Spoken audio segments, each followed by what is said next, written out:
పదవులు ఉమ్, ఇచ్చేశారు. ఈవెన్ మీరు మంగళగిరిలో కూడా అంతే కదా ఇచ్చింది అవును ఆ చేనేత అవును. వీళ్ళకి. ఉమ్, ఉమ్, ఉమ్, బీసీలకి విపరీతంగా పదవులు ఇచ్చాడండి, రాజ్యసభ సభ్యత్వాల, ఎమ్మెల్సీల, నామినేటెడ్ ఉమ్, పదవుల. ఎందుకంటే బీసీ అనేటటువంటిది ఫిక్స్డ్గా ఈ రాష్ట్రం పుట్టినప్పటి నుంచి తెలుగుదేశం ఖాతాలో ఉంటున్నారు వాళ్ళు. ఎస్సీ ఎస్టీ మైనార్టీలు కాంగ్రెస్ ఖాతాలో ఉంటున్నారు. ఓసీలు తటస్థ ఓటర్ లాగా ఉన్నారు, కాసేపు అటు కాసేపు ఇటు వేస్తున్నారు. అందులో కమ్మటేస్తే రెడ్డిటేస్తే కాపు అవును. అటు కాసేపు ఇటు కాసేపు ఉన్నారు. దీన్ని దృష్టిలో పెట్టుకుని అటు నుంచి ఒక ఓట్ బ్యాంక్, క్రిందసారి 151 వచ్చినాయి, ఇంకా పెరగాలి అంటే అటు నుంచి ఒక ఓట్ బ్యాంక్ షిఫ్ట్ చేయించుకోవాలన్నటువంటి ప్రయత్నం చేశారు బీసీలు ఉమ్, అన్నటువంటి.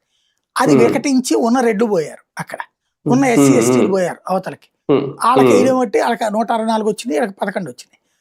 అవును. అయితే ఉమ్, ఇక్కడ ఈ ప్రాంతాలలో బాధ్యతగా ఉండాలి ఈ టైంలో. అవును. బాధ్యత ఉమ్, కాకుండా వాళ్ళని మిస్యూజ్ చేస్తున్నారు. ఇప్పుడు ఈ ఎమ్మెల్యేలు ఎవరైతే రాజీనామా చేశారో ఉమ్, వాళ్ళు చేసినటువంటిది ఏంటి అంటే వాళ్ళతో ఏదో అవతల వాళ్ళతో మాట్లాడుకున్నారు పార్టీతో. ఉమ్, మాట్లాడుకుని వాళ్ళ జోలికి రాకుండా, వాళ్ళ మీద కేసులు లేకుండా వాళ్ళని తెలుగుదేశం నాయకులుగానే భావించమన్నారు.